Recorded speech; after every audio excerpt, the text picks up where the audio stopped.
বৃদ্ধা মানুষ রাস্তার ধারে বসে বসে কাঁদছে। আল্লাহ জিজ্ঞাসা করে, মা এখানে বসে কাঁদছো কেন মা? বৃদ্ধা মানুষ বলে, বাবা ছেলে কে তুমি বাবা? তোমার মনে এত দয়া, তোমার মনে এত মায়া, এই রাস্তা দিয়ে সবাই চলে গেল, কেউ আমাকে মা বলে ডাকলো না, তুমি আমাকে মা বলে ডাকলে। আল্লাহ নবী বললেন, মা দুনিয়াতে আমার আব্বা নাই, দুনিয়াতে আমার মা নাই, আপনাকে মা বলে ডাকার কারণে আমার কলিজাটা ঠান্ডা হয়ে গেছে। জোরে হবে না?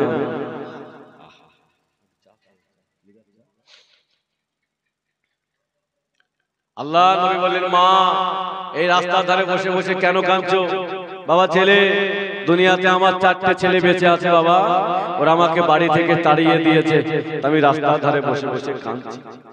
এই রাস্তা দিয়ে সবাই চলে গেল, আমার হাতটা ধরে কেউ নিয়ে যায়।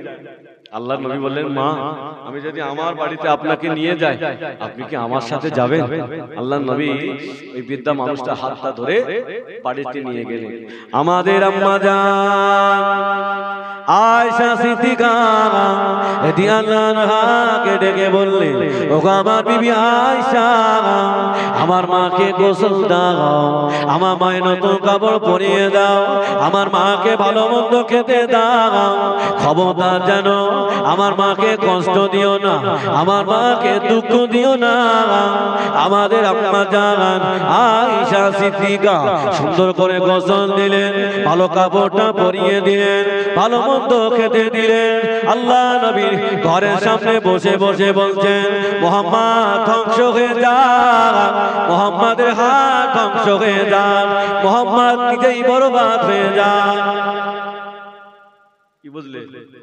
হ্যাঁ এই বাবা কি বুঝলে? তাহলে যাকে রাস্তা থেকে বাড়িতে আনলেন, খেতে দিলেন, পড়তে দিলেন, সেই বলছে মুহাম্মদ ধ্বংস হয়ে যাক।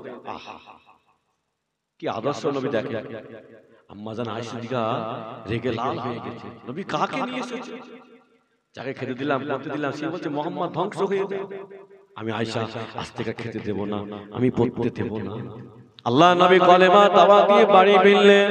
আম্মা জান আয়েশা সিদ্দিকা বললেন, ইয়া রাসূলুল্লাহ, ইয়া হাবিবাল্লাহ, হুজুর আপনি কাকে নিয়ে এসেছেন?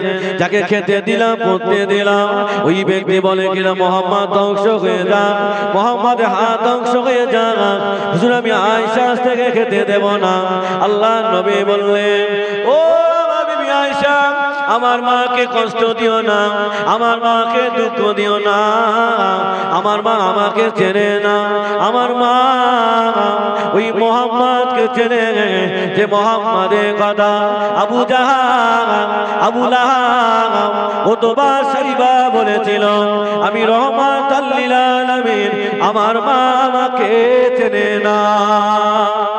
একটু জোরে হবে না? আমার মাকে কষ্ট দিও না। কি আদর্শ নবী! আর আমাদের কি আদর্শ বাবা! আল্লাহ রাসূল বলছে, মা তোমার বাড়ি কোথায়? আল্লাহ রাসূল খোঁজ নিয়ে ইহুদি বুড়িমা বাড়ি চলে গেলেন।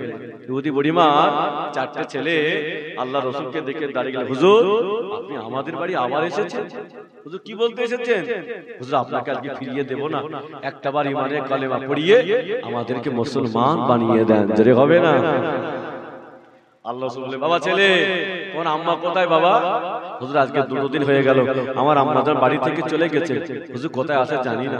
আল্লাহ রাসূল, বাবা ছেলে তোমার আম্মা জানকে আমি রাসূলুল্লাহ আমার বাড়ি জায়গা দিয়েছি, চলো বাবা।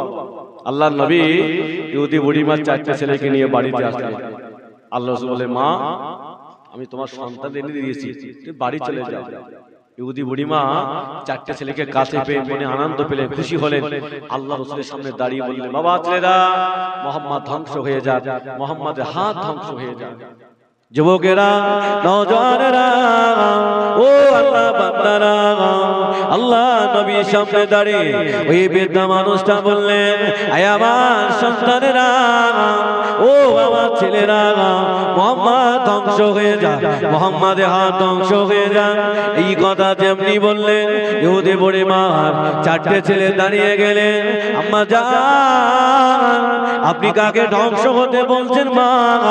উনি অন্য কেউ না, যিনি তোমায় রাস্তা থেকে বাড়িতে আনলেন, যিনি তোমার খেতে দিলেন, পড়তে দিলেন, উনি হলেন শাফিউল মুজনাবিন, রহমাতুল লিল আলামিন, নবী মুহাম্মদুর রাসূলুল্লাহ।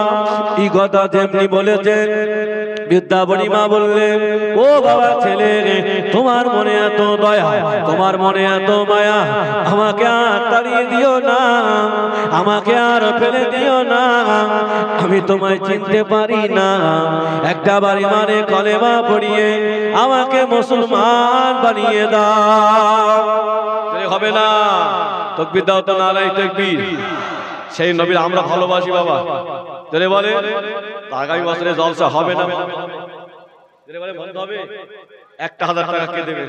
ঠিক বলে 1000 টাকা প্রথম যে হুজুরের নবীর মহব্বতে 1000 টাকা দেবে। কি নাম?